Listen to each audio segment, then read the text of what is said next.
नमस्कार, आदाब। आसनसोल टाइम्स में आप सभी का स्वागत है। मैं आफरीन हाजिर हूं आज के बुलेटिन के साथ। बुलेटिन की शुरुआत करते हैं, लेकिन उससे पहले स्पॉन्सर्ड बाय डेकोर वॉलपेपर। आपके मकान को बनाए आपके सपनों का आशियाना, डेकोर वॉलपेपर।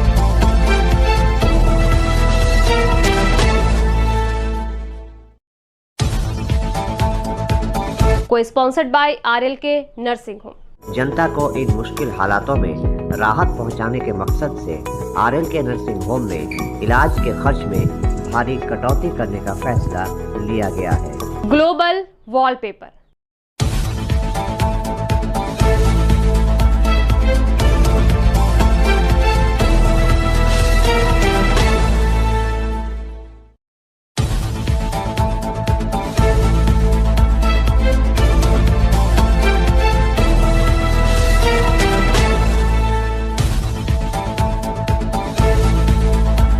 आसनसोल नगर निगम के चेयरमैन अमरनाथ चैटर्जी ने आज नगर निगम के आलोचना भवन में एक संवाददाता सम्मेलन किया।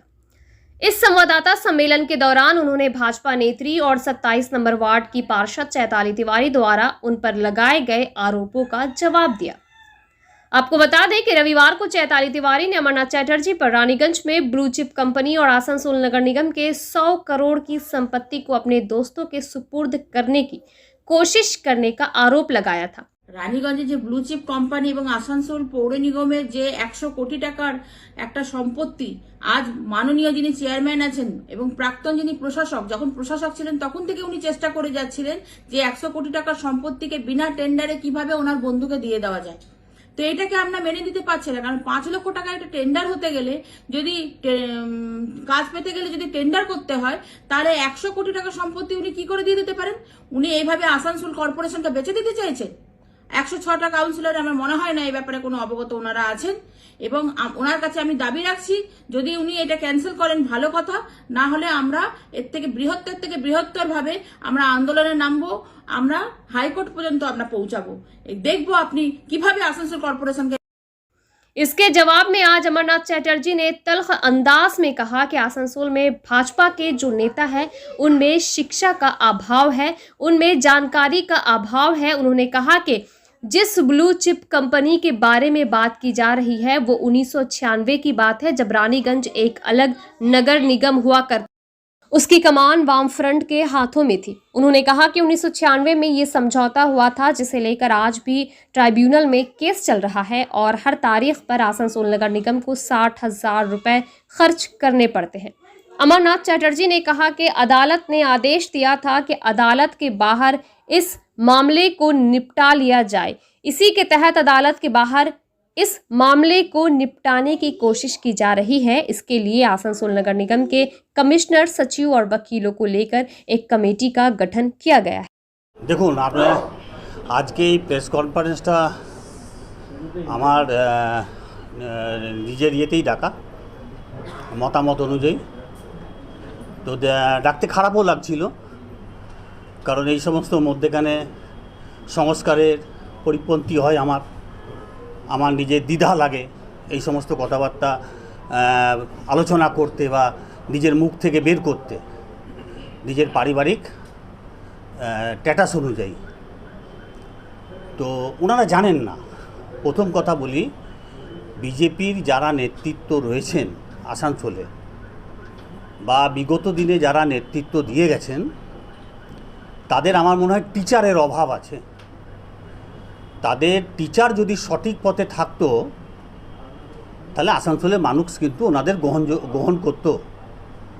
ওনাদের বারবার প্রমাণ করে দিয়েছেন আমাদের এই বোর্ডকে জিতিয়ে, এবং শত্রুঘ্ন সিনহাকে 3 লক্ষর বেশি অধিক ভোট দিয়ে আসানসোলের মানুষ প্রমাণ করে দিয়েছে যে বিজেপির নেতৃত্বের কোনো কথা আমরা শুনবো না, তারা মিথ্যা কথা বলে, তাদের শিক্ষার অভাব আছে। আবার উনি মহিলা, আবার ওনার সম্বন্ধে কিছু বলতে গেলেও আবার উনি বলবেন যে মহিলার উপর আঘাত আনছে, এও এক বিপদ। তো সেই বিপদটাকেও একটু উপেক্ষিত করতে হবে, কারণ ওনারও সংযতভাবে কথা বলা উচিত। কারণ উনি যখন প্রকাশ্যে কোনো কথা বলবেন, সেই কথাটা ওনার জেনে নেওয়া উচিত যে বিগত দিনে ওনার স্বামী এই বোর্ডটাকে পরিচালনা করেছেন, যার খেসারত দিতে দিতে আমরা হাঁপিয়ে উঠেছি রীতিমতন। সিমোকোর কথা বলুন, কেলটনের কথা বলুন, সেই সমস্ত লোকগুলো এবং যাদের অভিজ্ঞতা নেই সেই সমস্ত মানুষজনদের কথা বলুন। ওনারা জানেন না যে ব্লু চিপ কোম্পানির এই মার্কেটটার ব্যাপারটা নিয়ে যে মিথ্যা কথা ওনারা বলেছেন, সেই মিথ্যে কথার বিরুদ্ধে কিন্তু কেস করা যেতে পারে। কিন্তু আমরা মানুষের কাজ করতে এসেছি, আমরা এত সময় নষ্ট করতে পারবো না এবং আমরা কাউকে হাইলাইট করতে পারবো না। তো আমরা বলি এইটা হচ্ছে 96-এর ঘটনা, মার্ক্সবাদী কমিউনিস্ট পার্টির আমলে, এটা রানীগঞ্জ মিউনিসিপ্যালিটির ব্যাপার। এই ব্লু চিপ কোম্পানি যখন অ্যামালগামেন্ট হয়ে যায় কর্পোরেশনে, তখন ওনারা 23 কোটি টাকা ক্লেম করে কর্পোরেশনের উপরে ট্রাইব্যুনালে কেস করেন এবং স্টিল নাও সেই কেস পেন্ডিং রয়েছে। এবং এখন প্রত্যেক ট্রাইব্যুনালের ডেটে আসানসোল মিউনিসিপ্যাল কর্পোরেশনকে 60,000 টাকা করে খরচা করতে হয়। ফিজ, হোটেল বুক করে আলোচনা করা, এই সমস্ত নিয়ে 60,000 টাকা খরচা করতে হয় পার ডেটে। তো ওনারা আমাদের কাছে অ্যাপিল করলেন এবং কোর্ট অর্ডার দিয়েছেন এটা আউট অফ কোর্ট সেটেলমেন্ট করে দেওয়ার জন্য। ট্রাইব্যুনাল কোর্টের যারা জাজ আছেন তারা অর্ডার দিয়েছিলেন আউট অফ কোর্ট সেটেলমেন্ট করে দেওয়ার জন্য। এবং যারা ব্লু চিপ কোম্পানিকে এখন পরিচালনা করছেন তারা এইটা বললেন যে আমাদের কাছে যে আমরা এটাকে উদ্ধার করতে চাই।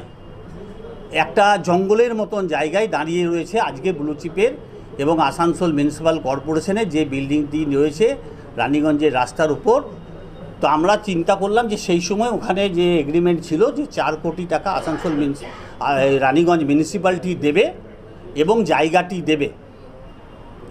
আমরা সেখানে বললাম যে আমরা কোনো টাকা দিতে পারবো না এবং সেখানে আমার কোনো দায়িত্ব নেই, আমি কোনো জায়গায় কোনো কন্ট্রাক্টরকে ডেকে আনেনি, আর আমার কেউ বন্ধু নেই ভাই। আমি সেই সমস্ত লোকের সঙ্গে বন্ধুত্ব করি যাদের সংস্কার আছে, সেই সমস্ত লোকের সঙ্গে। তো সেইখানে আমাদের কর্পোরেশনের কমিশনার সাহেব, আমাদের কর্পোরেশনের সেক্রেটারি সাহেব নিয়ে একটা কমিটি করা হয়েছিল এবং যারা আমাদের কর্পোরেশনের লয়ার রয়েছে তাদের নিয়ে একটা আইন করা হয়েছিল। তো এই কমিটি করা হয়েছিল, সেই কমিটির বলে ওই সিদ্ধান্ত নেওয়া হয়েছে যে আউট অফ কোর্ট যদি সেটেলমেন্ট করা হয় তাহলে কর্পোরেশনের কি বেনিফিট হবে এবং কর্পোরেশন কোনখানে যাবে। তো ওইটা এখনও পাসও হয়নি, ওনাকে দেওয়াও হয়নি। উনি মিথ্যা অভিযোগ করে এই সমস্ত করে বাজার গরম করতে চাইছে। ভারতবর্ষের চারদিকে অরাজকতা সৃষ্টি করেছে বিজেপি। কোনো রকম জিনিসপত্রের দাম কমানোর প্রয়াস নেই। আসানসোল শিল্পাঞ্চলটাকে ধ্বংস করে দিয়েছে, রেল বিক্রি করে দিয়েছে, রেলের এখন উচ্ছেদ প্রকল্প শুরু হয়েছে। এই সমস্ত দিক থেকে মাথা ঘোরানোর জন্য উনি এই সমস্ত বিভ্রান্তকর মতবাদ পোষণ করছেন। আমাদের যদি লুকিয়ে করার কথা থাকতো তাহলে আমরা বোর্ড মিটিংয়ে প্লেস করবো কেন?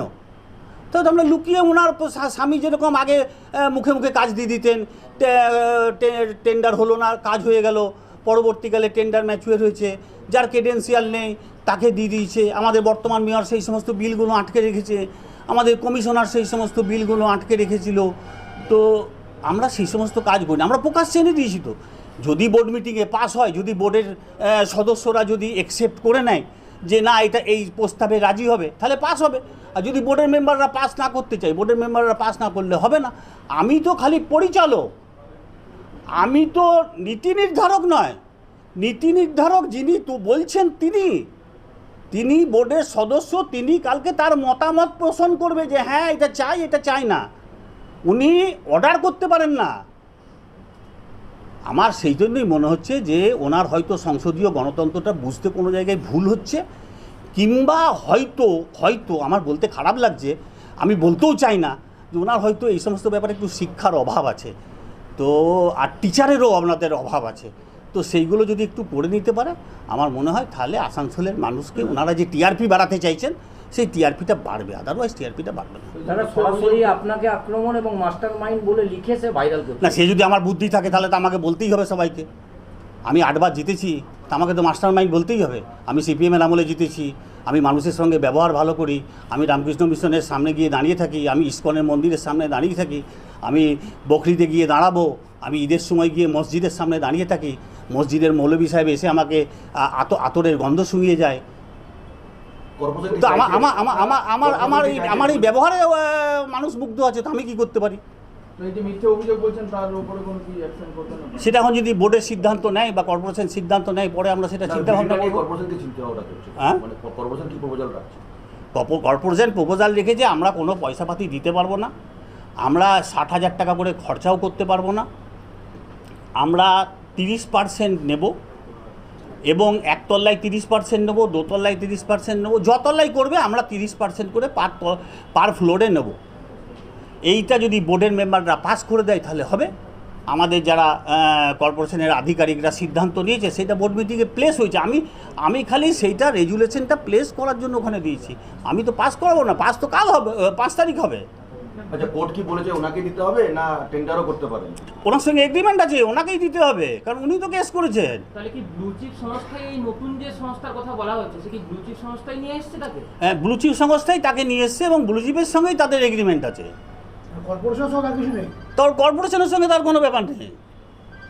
কর্পোরেশন তার কাছ থেকে অধিকারটা বুঝে নেবে, কর্পোরেশনের অধিকারটা বুঝে নেবে, কর্পোরেশনে যাতে লস না হয় সেটা কর্পোরেশন বুঝে নেবে।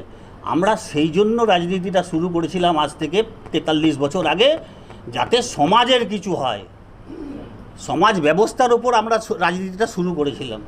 আমরা সেদিন বামপন্থী আন্দোলনের বিরুদ্ধে আন্দোলন করেছিলাম, উন্নয়নের আন্দোলন করেছিলাম। আজকে সেই উন্নয়নের ফলপ্রসূ উপভোগ করছে আসানসোলের মানুষ। এখন যে অ্যাসেট, সেই অ্যাসেটটা কার মালিকানাধীনে থাকবে? সেটা এখন আছে ব্লু চিপের আন্ডারে। আমাদের যদি এগ্রিমেন্টটা যদি কালকে কনফার্মেশন হয় তাহলে আমাদের 30% আমরা এরপরে এই এগ্রিমেন্ট পাস হওয়ার পরে এটা যাবে কোর্টে গিয়ে কোর্ট কেস তুলবে, কোর্ট কেস তোলার পরে তবে এটা ফাইনালাইজ হবে। এখনও কোনো ফাইনালাইজের গল্প নেই, এটা ফাইনালাইজ হতে এখনো 1 বছর সময় লাগবে। না, প্রপার্টিটা কি কর্পোরেশনের না ব্লু চিপের? প্রপার্টিটা কর্পোরেশনের ছিল, কিন্তু ব্লু চিপ ওটাকে কনস্ট্রাকশন ডেভেলপ করেছিল। এটা 96-এর ঘটনা, এটা আজকের ঘটনা নয়। না, ডেভেলপ করছে মানে কি প্রপার্টিটা তার মালিকানাধীনে চলে যাবে? হ্যাঁ, মালিকানাধীনে চলে গেছে তো, মালিকের সেরকম সিপিএম করে দিয়ে গেছে। ওদেরকে তাহলে ওই এগ্রিমেন্টটা কি ছিল?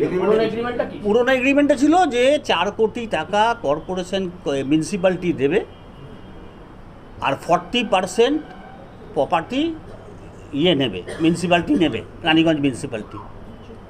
পরবর্তীকালে এটা কর্পোরেশনে চলে আসার জন্য কর্পোরেশন বলল, ভাই আমাদের ফান্ড অভাব আছে, আমরা টাকা পয়সা দিতে পারবো না, আমাদের 30% তুমি দাও, কিন্তু আমরা প্রত্যেক ফ্লোরে 30% করে নেব। আমরা এর মধ্যে কোনো জায়গায় কেস জড়াতে পয়সা দেবো না, কেসে পয়সা দেবো না, আমরা কলকাতা যাব না, আপনাদেরই নিয়ে যেতে হবে, আপনাদেরই উকিল ঠিক করতে হবে। যেহেতু কোর্ট বলেছে আউট অফ কোর্ট আপনারা সেটেলমেন্ট করে নিন। তার মানে জটটা লাগলো 2011-র পরে নাকি? হ্যাঁ, 2011-র পরে, 2015-র পরে, 2015। এটা ওনার স্বামীরই উচিত ছিল ব্যাপারটাকে মিটমাট করে নিয়ে যাওয়া, এটা আমাদের ওপর না দিয়ে গেলেই ভালো করতেন। আর এতে আমার কোনো দায়িত্ব নেই, আমার কেউ বন্ধু নেই, আর যে ব্লু চিপকে আমি চিনিও না, ওনাদের সঙ্গে আমার কোনো সম্পর্কও নেই। তাহলে মেন নিয়ে কি তাহলে মানে জটের মূল কারণ কি তাহলে সিপিএম? না, দেখুন, আমি সেই সময় ওনারা তো তৈরি করে গেছিলেন যে 40% পাবেন, ভালোই করেছিলেন যে 40% পেলে একটা রোজগার হবে, পার্সোনাল রোজগার। তা আমরাও তো কর্পোরেশনের 30% পেয়ে পার্সোনাল রোজগারের ব্যবস্থা করছিলাম। কিন্তু কেউ যদি না চায়, বিজেপি তো চাইবে না, যে তৃণমূলের ভোট, বিজেপি তো চাইবে না যে পার্সোনাল রোজগার হোক। তো বিজেপি যখন চাইবে না যে পার্সোনাল রোজগার হোক, তো তখন আমাদের বাধ্য হয়ে আমরা এটা করলাম।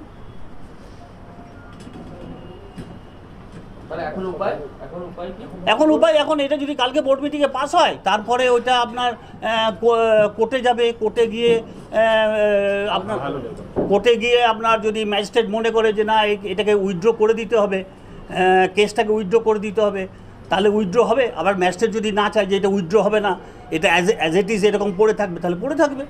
পাশাপাশি মার্কেট কমপ্লেক্সে যে কাজ আগে আমরা জানি না, আমাদের কাছে ডাক হয়েছিল সেদিনকে, আমাদের কাছে এসছিলেন, আমাদের 15-16 জন এসছিলেন, তাদের মধ্যে থেকে যে হায়েস্ট বিটার হয়েছে তার সঙ্গে এগ্রিমেন্ট হবে আমাদের। বলা হচ্ছে আগে 22 লক্ষ টাকা বছরে নেওয়া হতো, 17 মাস ধরে চলায় প্রায় 40 লক্ষ টাকা কর্পোরেশনের লস হচ্ছে, যে অবৈধভাবে চলছে। না, আমরা তো খুব তাড়াতাড়ি এগ্রিমেন্ট করে দিচ্ছি, তো দিন 10-এর মধ্যে তো আমরা এগ্রিমেন্ট করে দেবো। 17 মাস ধরে যারা চালানো অবৈধভাবে তাদের বিরুদ্ধে কোনো ব্যবস্থা হবে? সেটা তো আমরা বলতে পারবো না, সেটা কে কি চালিয়েছে, কি বৃত্তান্ত কে দিয়ে গেছে। এটা দেখুন, যিনি অভিযোগ করেছেন তার স্বামী তো এটা করেছে।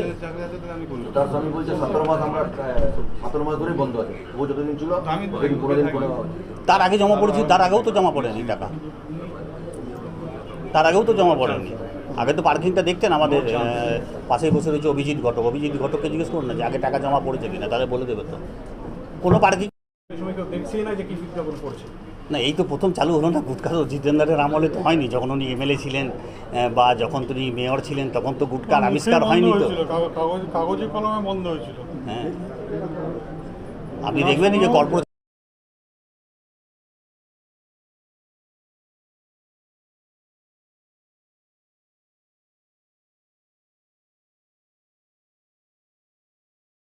अब इस मुद्दे पर मैदान में कांग्रेस पार्षद गुलाम सरवर भी आ गए हैं। उन्होंने भी सोमवार को चेयरमैन के संवाददाता सम्मेलन के बाद एक बयान जारी किया और कहा कि रानीगंज नगर निगम के साथ ब्लू चिप कंपनी का क्या समझौता हुआ था, ये सबके सामने आना चाहिए। इसके साथ ही उन्होंने ये सवाल भी खड़ा किया कि आसनसोल नगर निगम के चेयरमैन ब्लू चिप कंपनी को ही उस जगह पर भवन बनाने की अनुमति देने के लिए इतने उतावले क्यों हैं।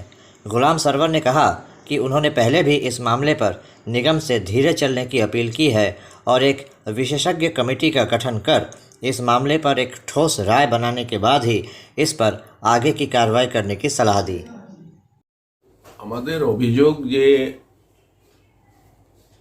ব্লু চিপের সঙ্গে যে প্রথম যে রানীগঞ্জ মিউনিসিপ্যালিটির যে একটা এগ্রিমেন্ট হয়েছিল ফার্স্ট, ওই এগ্রিমেন্টটা কি ছিল এটা তো মেম্বারকে জানা দরকার।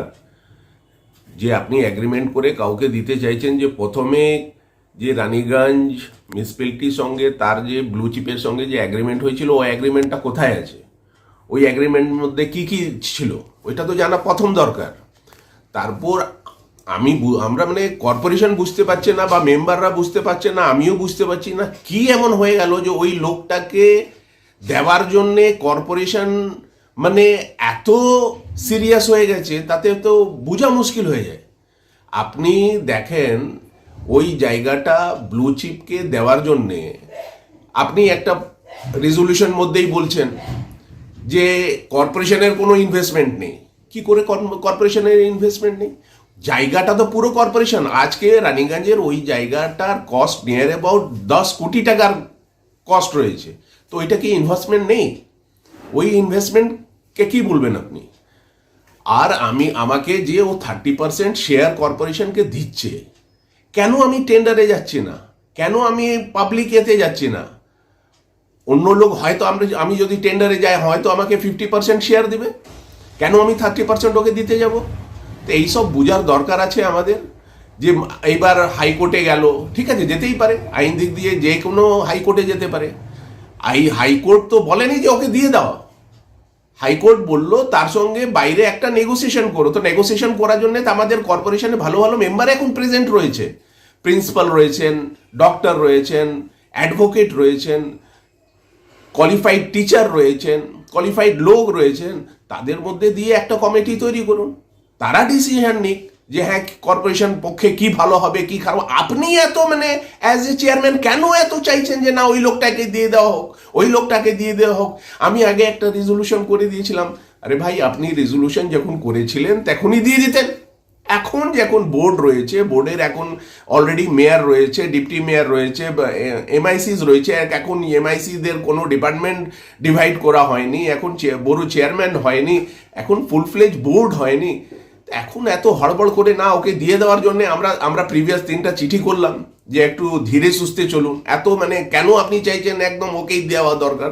মাঝখানে দেখা যাচ্ছে যে আপনার মানে এত ইন্টারেস্ট দেওয়ার জন্যে যে মানে আর মানে থামার কোনো চান্সই পাচ্ছে না। তো আমার এইটুকুই রিকোয়েস্ট যে আপনি ধীরে সুস্থে চলুন। বোর্ডে আমার ভালো ভালো মেম্বার রয়েছে, তাদেরকে নিয়ে একটা কমিটি করুন, ওরা ডিসিশন নিয়ে বোর্ডের মধ্যে দিক যে এই আমরা ডিসিশন নিলাম। এইবার আমাদের কিছু বলার থাকবে না, কারো বলা থাকবে না, আসানসোলের মানুষের কিছু বলার থাকবে না। কিন্তু যেভাবে আপনি করতে চাইছেন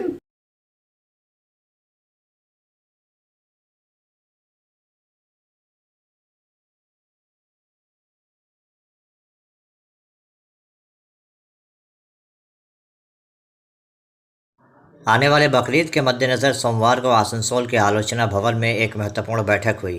बैठक में मेयर विधान उपाध्याय, चेयरमैन अमरनाथ चटर्जी, दोनों घोषित उपमेयर अभिजीत घटक, वसीमुल हक, MIC गुरदास चटर्जी, सुब्रत अधिकारी, मानस दास उपस्थित थे।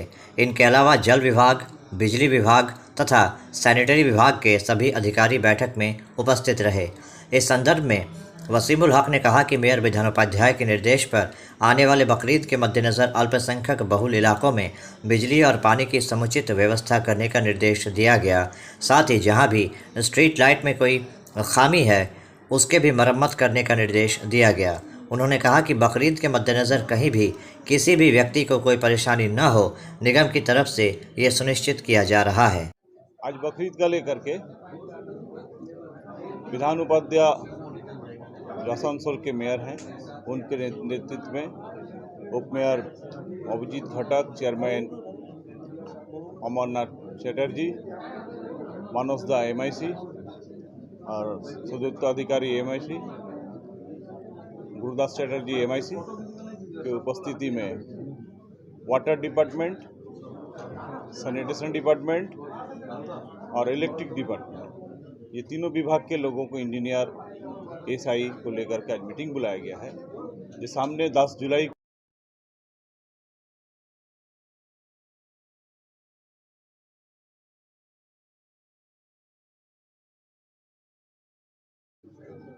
माइनॉरिटी तबका के लोग रहते हैं, वहाँ पर सफाई का बेहतर से बेहतर सिस्टम हो, ट्रॉली लगाया जाए, डस्टबिन एक्स्ट्रा लगाया जाए, सफाई का टाइमिंग बढ़ाया जाए और बकरीद के समय में ईद जोहा के दिन जो है पानी का जो सप्लाई का जो सिस्टम है वो सप्लाई जो है उन लोगों के समय के मुताबिक वहाँ तक सप्लाई दिया जा सके और सफिशिएंट पानी का व्यवस्था हो। साथ साथ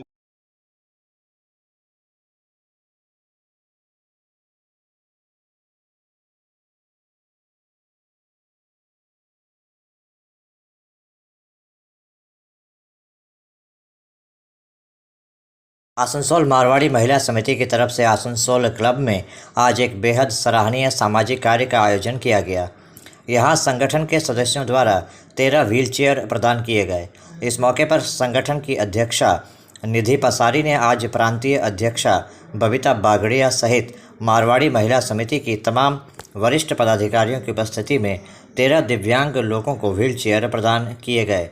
उन्होंने कहा कि आसनसोल मारवाड़ी महिला समिति लगातार इस तरह के सामाजिक कार्य करती आ रही है जिससे समाज में जिनको सही मायनों में सहायता की ज़रूरत है उन तक मदद पहुँचे। उन्होंने कहा कि उन्हें आज इस कार्यक्रम को करके बेहद खुशी महसूस हो रही है। निधि पसारी ने इस कार्यक्रम के सफल आयोजन के लिए मारवाड़ी महिला समिति की हर एक सदस्य को धन्यवाद दिया। प्रांतीय अध्यक्ष है बबीता जी, हमारे साथ हमारी प्रांतीय अध्यक्ष बबीता जी बगड़िया हैं, हमारी राष्ट्रीय बाल विकास प्रमुख रेखा जी लाकोड़िया हैं, साथ ही हमारी निवर्तमान अध्यक्षा शारदा जी लाकोड़िया, राष्ट्रीय अध्यक्षा निवर्तमान राष्ट्रीय अध्यक्षा शारदा जी लाकोड़िया उपस्थित है यहाँ पे। ये हमारे लिए बहुत हर्ष की बात है कि ये इन लोगों की उपस्थिति में ये आयोजन किया जा रहा है। हमारे पास यहाँ पे 13 व्हील चेयर है जो समाज में जिनको बहुत आवश्यकता है वैसे लोगों को ढूंढकर हम लोगों ने लाने की कोशिश की है और व्हील चेयर और 3 हाथ रिक्शा भी हम लोग उनको दे रहे हैं। हमारी समिति के द्वारा इसी तरह की कोशिश समय समय पर की जाती है कि हम कुछ ऐसा कार्य करें जिससे कुछ लोग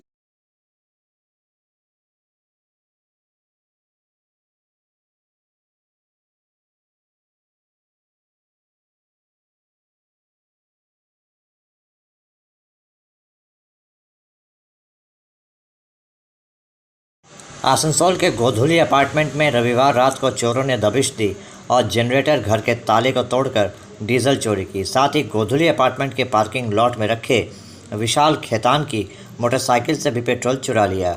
इसके अलावा पार्किंग एरिया में रखे कई वाहनों को भी चोरों ने नुकसान पहुंचाया।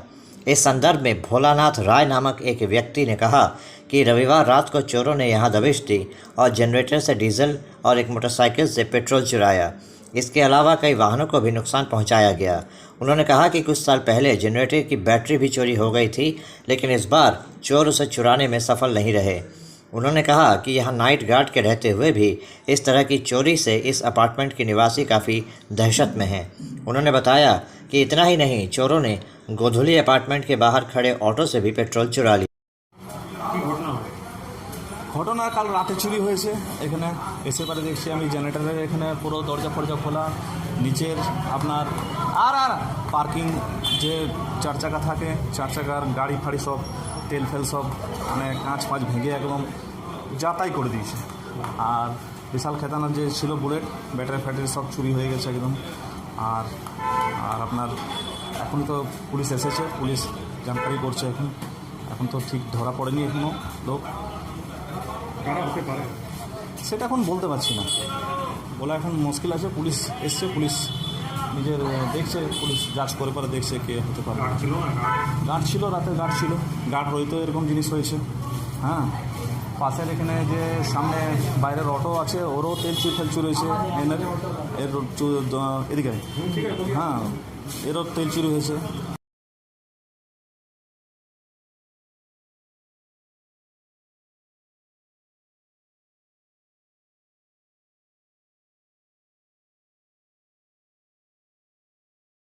ये थी आज की कुछ अहम खबरें। देखते रहिए आसनसोल टाइम्स और हाँ, लाइक, सब्सक्राइब और शेयर करना ना भूलें ताकि शिल्पांचल की हर तरह की खबरें सबसे पहले आप तक पहुंचे। धन्यवाद।